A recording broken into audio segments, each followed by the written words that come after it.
Baik, sebagaimana yang telah pun dimaklumkan semalam oleh Kementerian Kesihatan bahawasanya menguruskan kesihatan mental merupakan keutamaan yang tertinggi kerajaan ketika ini bagi memastikan lekuk jangkitan COVID-19 bukan sahaja dapat dilandaikan tetapi juga dapat dibantras sepenuhnya. Dan kata Menteri Kesihatan Datuk Seri Dr. Hababa, mana jangkitan COVID-19 yang sudah berlarutan lebih setahun memberi kesan kepada psikologi manusia terutama pada kesihatan mental bukan hanya dalam kalangan petugas Barisan Harapan tapi juga kepada seluruh penduduk negara ini secara amnya, dan ia sekaligus menuntut strategi teratur bagi menundukkan kitaran ganas tersebut. Dan salah satu daripadanya adalah dari segi aspek kesihatan mental. Jadi inilah yang kita bawa kepada anda. Kita war-warkan pada talian pada anda pada waktu ini 0322013395. Kita ulang sekali lagi 0322013395 dan kita akan war-warkan lagi talian-talian lain dari masa ke masa dan anda boleh lihat saja melalui skrin TV anda untuk mendapatkan talian tersebut. Dan kita bersama-sama secara Skype pada waktu ini untuk berkongsi tentang semangat ibadah di rumah ke arah kesihatan mental masyarakat bersama-sama Profesor Mahdi Dr. Abdul Salam Muhammad Syukri, pensyarah Jabatan Usuluddin dan Perbandingan Agama Kuliah Ilmu Wahyu dan Sains Kemanusiaan UIAM. Assalamualaikum, selamat pagi Doktor. Waalaikumsalam warahmatullahi wabarakatuh. Ya, baik. Dan apabila kita melihat kepada situasi yang berlaku sekarang ini menuntut satu bentuk kerohanian yang cukup tinggi dalam kita mengharungi hari-hari. Tapi seperti mana yang pernah disebutkan oleh dalam kalangan masyarakat, ada persepsi menyebut bahawasanya penyakit mental ni berpunca daripada kelemahan iman ataupun kurang amalan dan didikan agama dan kurang beribadah. Okey, jadi kita nak bawakan terlebih dahulu yang terlebih awal, adakah ibadah itu terhad kepada solat sembahyang semata-mata? Silakan, Doktor. Bismillahirrahmanirrahim. Alhamdulillah. Wassalatu wassalamu ala asyrafil anbiya'i wal mursalin wa ala alihi wa sahbihi ajma'in. Terima kasih banyak kerana menjemput saya untuk memberi sedikit sebanyak tips dalam menangani masalah ibadat di rumah. Alhamdulillah, dalam Islam ibadat itu sebenarnya bukannya hanyalah dari sudut sembahyang semata-mata ataupun solat semata-mata. Ibadat dalam Islam itu lebih luas. Solat itulah sebahagian daripada ibadat. Dan kalau kita melihat kepada satu ayat Al-Quran yang dalam surah Az-Zariyat, Allah berfirman, "Wa ma khalaqtul jinna wal ins illa liya'budun." Tidak jadikan jin dan juga manusia melainkan untuk menyembah ataupun untuk beribadat kepada. Jadi ibadat dalam Islam itu ada terbahagi pada dua, iaitu ibadat khusus dan ibadat umum. Kalau ibadat khusus itu adalah termasuknya solat, kemudian zakat, itu terkadang rukun iman. Tapi kalau ibadat yang lebih umum, termasuk juga bekerja, belajar, dan juga mana-mana perkara yang tidak dilihat oleh Islam sebagai bertentangan dengan ajaran Islam. Jadi ibadat itu lebih umum, merangkumi semua perkara. Sama ada kita bekerja sebagai doktor ke, pensyarah ke, dan semua perkara yang merangkumi kehidupan kita, belajar di universiti sebagai student. Jadi ibadah dalam Islam itu kalau kita niatkan Allah Subhanahu Wa Taala dan tidak bertentangan dengan ajaran Islam, maka dikira sebagai ibadat. Jadi kalau kita memahami dalam konsep ini, ibadat itu lebih luas daripada apa yang difahami secara lebih sempit tentang ibadat. Itulah permulaannya ya. Jadi banyak ibadah itu bukan tertakluk hanya kepada solat semata-mata tetapi di segi amalan. Jadi kalau kita bercakap tentang ibadat di rumah, saya nak tambah lagi ke? Silakan Doktor. Kita melihat bahawa dalam Islam ni, kalau sebelum ni kita memanglah kita bebas untuk ke mana-mana ya, dalam musim kita kata PKP dan juga musim COVID-19, mana kita ada halangan untuk ke mana-mana. Jadi kita mestilah menggunakan kesempatan yang ada untuk berada di rumah. Kalau kata Jangan keluar rumah kalau tidak ada apa-apa perkara. Jadi dalam rumah tu berbagai-bagai perkara yang kita lakukan, termasuk memasaknya, mengemas rumah, membersihkan rumah. Semuanya dikira sebagai satu ibadah kepada Allah Subhanahu Wa Taala. Di samping kita melakukan salat berjamaah, itulah penting dalam Islam. Dalam satu kisah tentang asas tentang kita berada di rumah ni berlaku di zaman zaman Nabi Musa alaihissalam, apabila berlaku ancaman kepada baginda dan juga kaum Bani Israel, Allah memerintahkan supaya tinggal dalam rumah, membentuk komuniti dan beribadat dalam rumah serta mendirikan sembahyang. Dari sembahyang itu adalah satu yang penting dalam kita beribadat kepada Allah Subhanahu Wa Taala. Dalam Islam ni ibadat sembahyang ni misalnya 5 kali sehari. Kalau kita berada di rumah, ketua keluarga, iaitu ataupun bapa, dapat menggalakkan anak-anaknya, isterinya bersembahyang bersama. Jadi kita ambil peluang untuk bersalat bersama, ataupun kita panggil salat berjamaah bersama dengan keluarga. Di samping itu, selepas salat berjamaah, kalau biasanya kita lepas salat jemaah ada yang, kalau jemaah di masjid kita terus tinggalkan. Kalau kat rumah ni kita boleh berbincang masalah apa ke, ataupun beri satu tazkirah ke, mauizah ke kepada anak-anak dalam 2-3 minit, 5 minit. Di samping itu kita boleh baca Al-Quran, anak-anak, satu ayat yang lain. Kalau dah 30 hari, kalau kita kata satu ayat satu hari, ataupun dalam 5 ayat satu hari, setiap kali sembahyang berjamaah, dah banyak dah. 30 hari, 5 kali 30 dah berapa dah. Itulah antara yang boleh memberi semangat kepada umat Islam, masyarakat Islam. Dengan adanya berlaku ibadat sedemikian, akan melahirkan satu umat yang mempunyai kesihatan mental. Kalau kita hubungkan dengan kesihatan mental, itu betul. Kerana akal manusia perlu dididik dengan ibadah. Jadi Islam melihat ibadah itu sebagai sesuatu yang luas. Yang luas bukan hanya sembahyang saja. Saya katakan tadi. Baik, itu dia mukadimah daripada Profesor Dr. Abdul Salam Muhammad Syukri. Dan anda boleh berinteraksi dengan kami, Universiti Thailand. Kita wawak kepada anda 0322829841 nak berbicara bersama dengan doktor, dan anda boleh berikan pandangan balas juga berkaitan dengan semangat ibadah di rumah ke arah kesihatan mental masyarakat. Baik, dan kita nak berkongsi juga lebih mendalam doktor, bagaimana sebenarnya ibadah yang kita lakukan sehari-hari ini dapat menjaga kesihatan mental masyarakat. Misalnya kalau kita ambil contoh, misalnya tentang sembahyang, kan? Sembahyang. Allah Subhanahu Wa Taala berfirman, "Inna salata tanha 'anil fahsya'i wal munkar."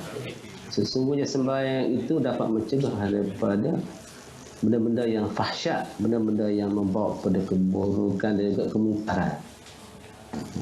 Jadi kalau kita menunaikan sembahyang, akal kita akan menjadi sihat, kerana kita selalu berhubung dengan Allah Subhanahu Wa Taala.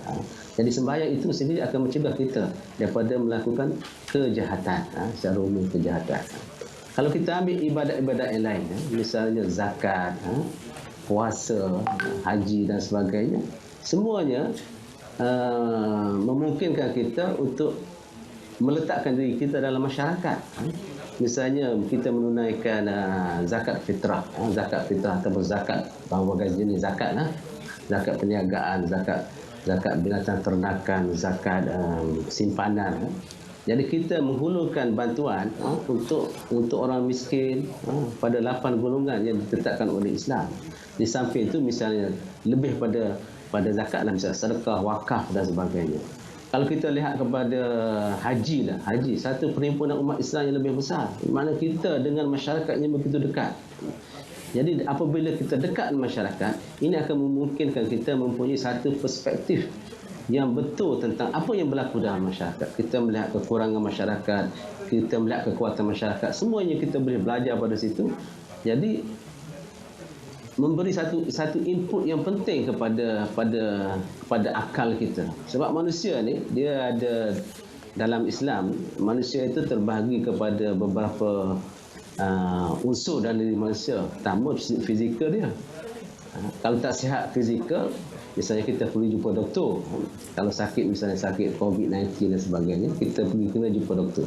Kemudian selepas pada itu, manusia itu mempunyai unsur akal. Jadi antara sumbangan ibadah kepada akal adalah menguatkan kita, hubungan kita dengan Allah Subhanahu Wa Taala, menguatkan hubungan kita dengan keluarga kita, saudara kita, dan juga masyarakat luar. Dan seterusnya, yang ketiga adalah tentang rohani, ataupun jasmani. Rohani kita kata hubungan kita dengan roh. Roh itu ada hubungan dengan mental juga, sebab kita ada roh, kita ada akal, kita ada qalb, kita ada nafs dalam diri manusia. Jadi dengan adanya ibadah yang Allah fardukan kepada kita, semuanya dapat menjadikan kita sebagai satu manusia yang kita kata yang manusia yang baik. Kalau dalam istilah arahnya, manusia yang saleh. Dan insya-Allah kalau kita melakukan benda-benda sedemikian, saya rasa tidak ada masalah kepada sama ada orang perseorangan ataupun keluarga ataupun masyarakat. Apabila kita memahami apa yang berlaku pada diri kita, kita kena test diri kita. Adakah kita ni betul-betul tentu ilmunya, sebab pada ilmu. Akal juga memerlukan kepada, kalau kita ilmu tinggi sangat, kalau kita tidak tunduk pada Allah Subhanahu Wa Taala, juga begitu masalah pada kita. Jadi kita kena ada keseimbangan dari sudut ilmu dan juga pengabdian pada Allah Subhanahu Wa Taala. Itulah. Ya, baik. Secara umum. Ya, baik. Dan itu ibadah yang boleh dilakukan di rumah sebenarnya, yang bukan tertakluk kepada solat semata-mata, tetapi di segi ibadah yang lain. Kerja pun sebagai satu ibadah, kita membantu yang lain juga sebagai satu ibadah dan sebagainya. Dan kita tahu hakikatnya bila tinggal dekat rumah ni, kita rasa terkongkong, kita rasa sangat stres, semua pun merasa begitu. Dan adakah bila kita melakukan perkara-perkara yang disifatkan sebagai ibadah ini secara umumnya, Dr. Dapat mengurangkan stres? Maknanya bukan hanya kepada Muslim. Contohnya kalau kita pada umat Islam, kita solat berjemaah. Tetapi bagi secara umumnya, bagi rakyat Malaysia keseluruhannya yang pelbagai bangsa dan juga agama ini, mereka juga boleh melakukan sesuatu secara bersama untuk mengurangkan lagi stres yang sedia ada. Doktor, bagaimana? Ya. Yalah, kita tinggal di Malaysia ni, kita berada dalam masyarakat majmuk, dan kebanyakan kita beragama. Kebanyakan kita beragama, sama ada Kristian ke, Buddha ke, ataupun Hindu. Ada berbagai agama di Malaysia. Jadi setiap kaum dia ada cara dia tersendirilah untuk beribadat.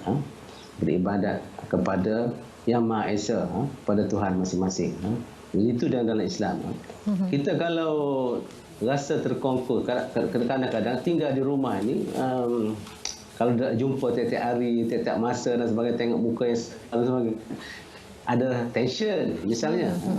Jadi kita bolehlah sama ada bersendirian buat sementara, ataupun kita keluar rumah kalau keadaan mengizinkan. Saya rasa keadaan sekarang mengizinkan kita keluar rumah, berjalan-jalan, tapi kena jaga SOP lah. Kita jaga SOP sebab untuk menjaga kesihatan mental ni, kita di samping kita ibadah juga, ibadah yang saya katakan yang luas. Jadi misalnya kita melakukan exercise, jogging ke, bermain bersama yang diizinkan sekarang lah. Jadi benda tu sebahagian daripada memberi kita kebaikan kepada diri kita sendiri. Sebab seperti saya katalah, dalam berada dalam rumah ni memang sesuatu yang baik, sebab rumah tu adalah satu tempat peribadi kita. Masyarakat luar tak tahu apa yang berlaku dalam rumah. Kalau kadang-kadang kita tutup pintu, dan tingkat kita biasanya kita tutup lansir, sebab kita nak tahu kita ni tempat yang orang lain tak tahulah kata rumah ni. Jadi kalau kadang-kadang berlakunya tension sama sendiri, berlakunya konflik dan sebagainya, kita cuba elakkan dengan pertama kita boleh keluar sekejap. Kita keluar sekejap, ambil, kemudian fikir lain. indah keluarga aku, keluarga saya dan sebagainya. Saya nak bina keluarga yang bahagia, seperti kata setengah orang kata baiti jannati, rumahku adalah syurgaku. Jadi kita kita setiap orang kena fikir bahawa kita nak bawa kebahagiaan kepada keluarga. Kalau semua rakyat Malaysia ni, tak kira kaum, tak kira bangsa, tak kira agama dan sebagainya, kita kata kita nak bawa kebahagiaan kepada keluarga.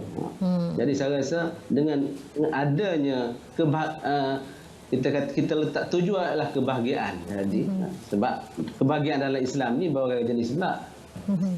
Iaitu tentang konsep al-falah, kejayaan, kebahagiaan dunia dan akhirat, kebahagiaan fizikal, kebahagiaan hati, kebahagiaan akal, berbagai jenis kebahagiaan yang kita boleh bincangkan lagi atau boleh terangkan lagi tentang kebahagiaan. Jadi kalau kita set keluarga kita ni dengan ibadahnya, dengan kerja sebagai ibadahnya untuk mencapai kebahagiaan keluarga, saya rasa kita dapat mengurangkan masalah tekanan kepada setiap keluarga, setiap individu.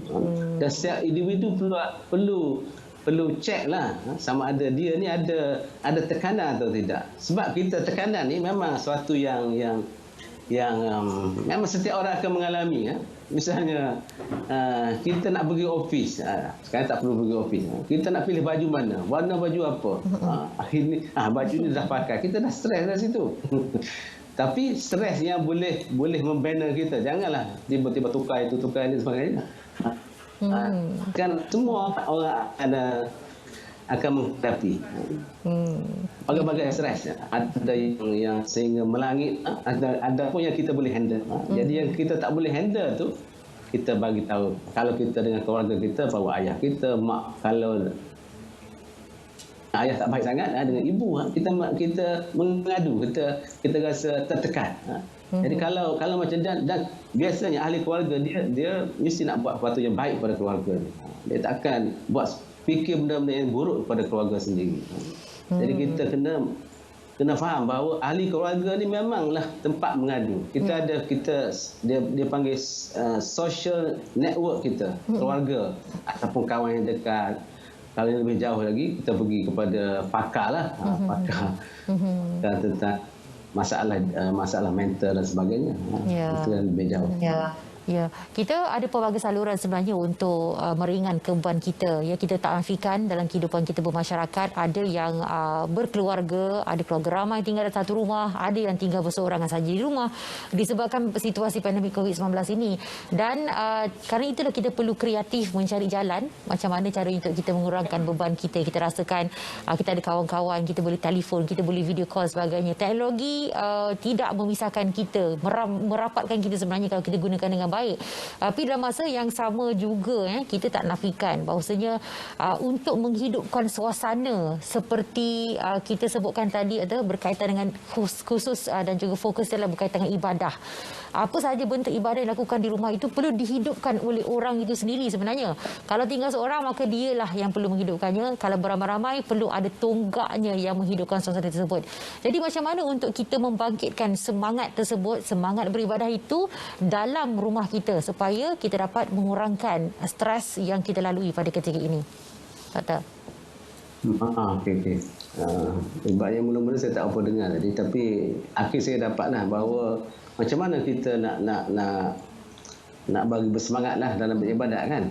Betul tak ni? Ya, betul, menghidupkan jadi, semangat tu. Menghidupkan semangat beribadat tu.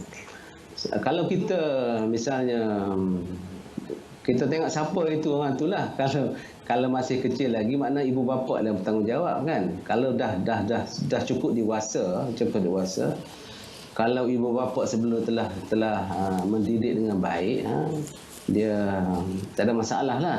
Maksudnya kalau misalnya kita kata beribadat, kalau kita ambil sembahyang lah kan, kita ambil sembahyang. Kalau orang tu sudah terdidik sejak pada kecil, masalah seperti kita kata macam mandi setiap pagi lah. Mandi setiap pagi tu kalau tak mandi rasa tak selesa. Begitu juga kalau sembahyang, juga ibadat-ibadat lain. Tak kerja, rasa tak selesa. Tak kerja, duduk saja, duduk tidur saja. Jadi perasaan diri kita tu sendiri mestilah kita kena ada. Dengan sebab didikan daripada keluarga. Tapi kalau kita tinggal buat sorangan, tanya tadi, tinggal sorangan. Kadang-kadang tinggal kesorangan ni menimbulkan bergantung pada seorang lah, bergantung pada seorang. Kalau dia seorang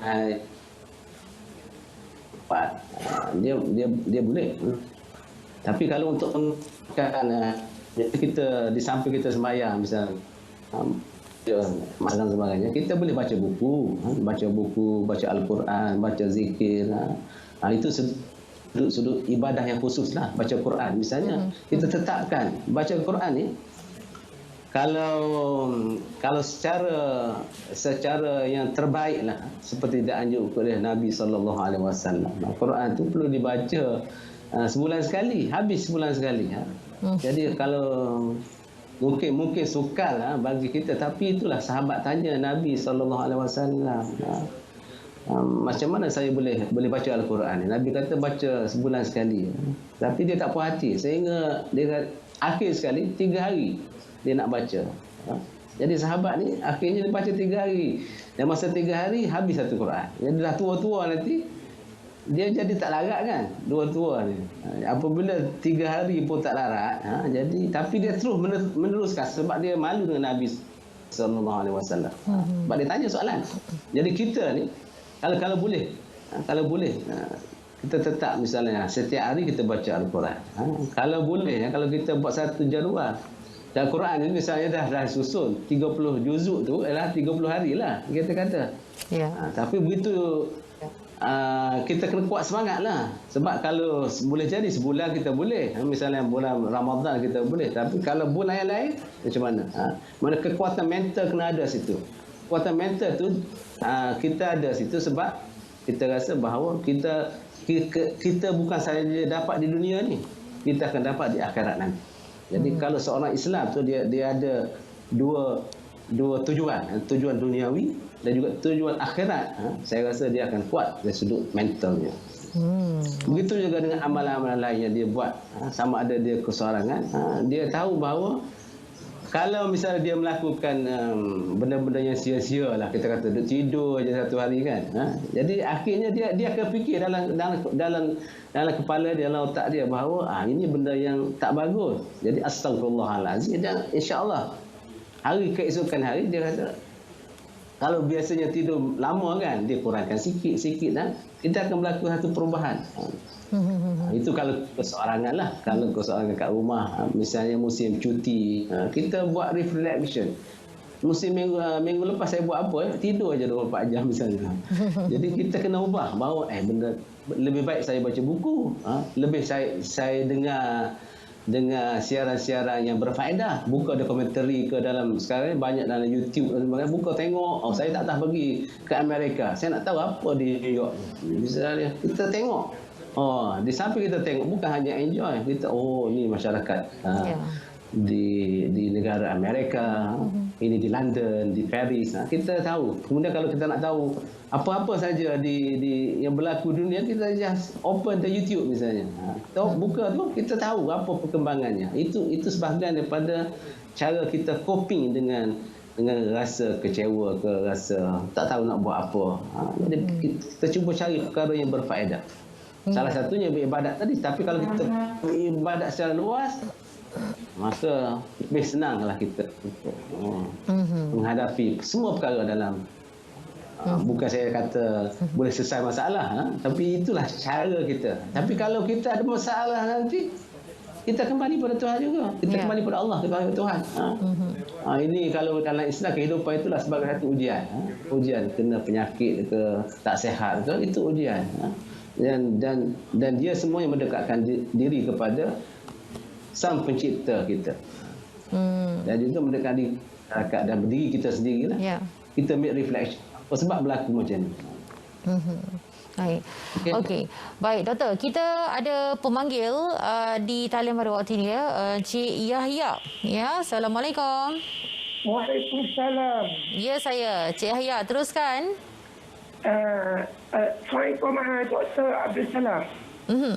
Silakan. Saya nampak semangat ibadah yang tajuk ni, ingat memang selama COVID ni, apa yang kita nampak, dia orang memang tak apa jadi isu sangat masalah ni. Yang nampak sekarang ni,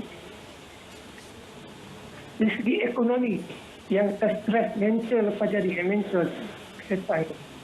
Dari segi ekonomi, contoh macam saya, duduk rumah memanglah saya buat amalan ibadat apa yang kita buat, dan tetapi kalau kita seminggu, 2 minggu, sampai sebulan, sampai 6 bulan tak kerja, yang rumah kecil, duduk PPR, memang kita sapu sampah, kita buat kerja di rumah, dengan perasaan kecil, di kampung tu tak apa.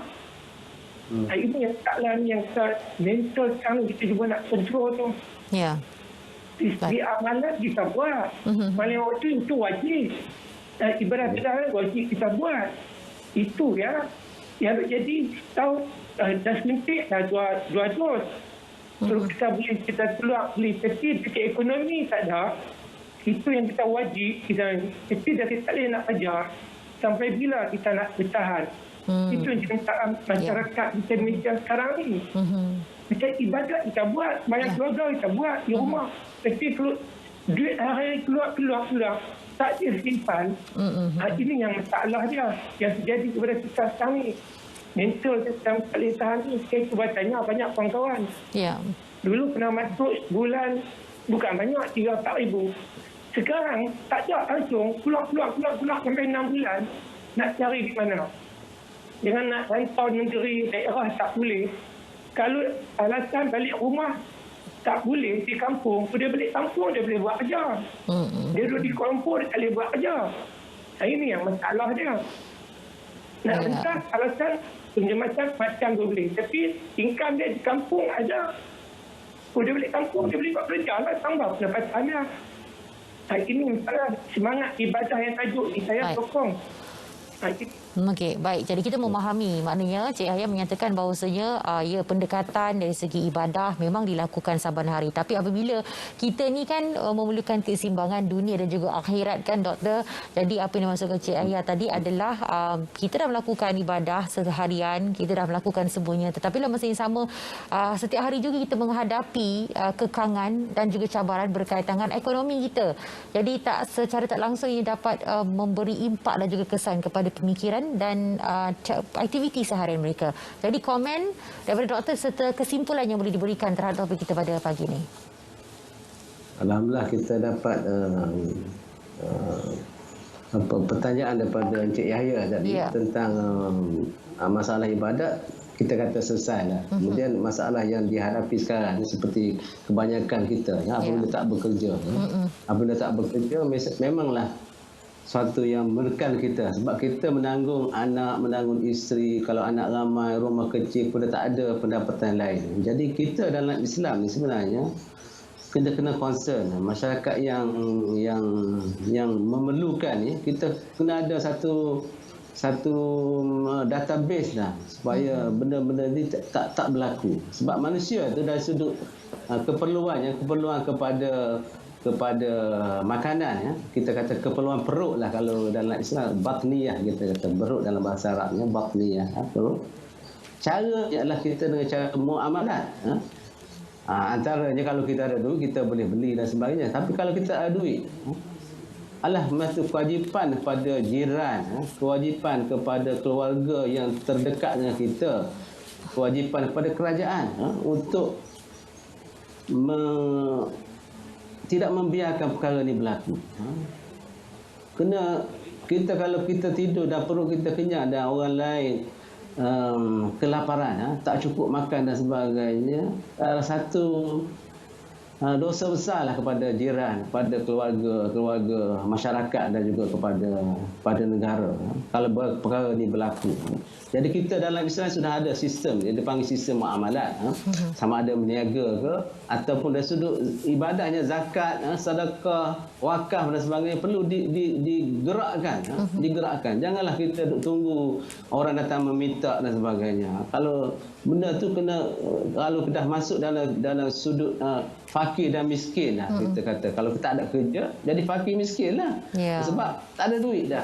Jadi pihak kerajaan, sama ada pihak jabatan agama kena cari mereka ni. Kalau tidak, berlakulah krisis mental dan sebagainya. Sehingga membawa kepada tekanan mental, ada yang tak tahulah kes sama ada kelaparan ke dan sebagainya, bunuh diri dan sebagainya. Jadi kita kena tahu benda ni. Mahu kalau memang dalam kita dah ada statistik, misalnya seorang yang bekerja berapa sebulan dan sebagainya, kalau tak ada kerja memang tak ada duit. Kecuali lah mereka yang sudah ada simpanan dan sebagainya, tak apa. Tapi kalau yang kita kata kais pagi makan pagi kan. Baik. Seperti buruh lah, kita kata buruh kan, dia keluar cari rezeki, dah dapat. Cuma sekarang tak boleh keluar. Kita tak keluar tapi tak dapat keluar. Tapi tak boleh nak keluar. Jadi sama ada jiran yang terdekat. Kalau jiran masalah juga, jadi kita kena minta bantuan. Bantuan tu sama ada kita minta sendiri ataupun orang yang lain concern. Kita kena concern apa yang berlaku dalam masyarakat. Kalau kita tak concern, kita kena ambil tahu lah sebenarnya. Allah. Okey, baik. Jadi itu dia yang dikongsikan oleh Profesor Mahdi Dr. Abdul Salam Muhammad Syukri, Pensyarah Jabatan Nasruddin dan Perbandingan Agama Kuliah Ilmu Wahyu dan Sains Kemanusiaan UIAM. Bagaimana untuk kita menzahirkan semangat ibadah tu di rumah sepanjang kita berada di rumah dan dibelenggu dengan pandemik COVID-19 ini. Apapun, terima kasih sekali lagi Doktor dapat bersama-sama kami pada pagi ini, dan marilah kita sama-sama memantapkan jiwa dan juga memenuhi dengan elemen kerohanian yang akan menguatkan spiritual dan juga kekuatan fizikal kita dalam meneruskan kehidupan yang penuh cabaran pada hari ini.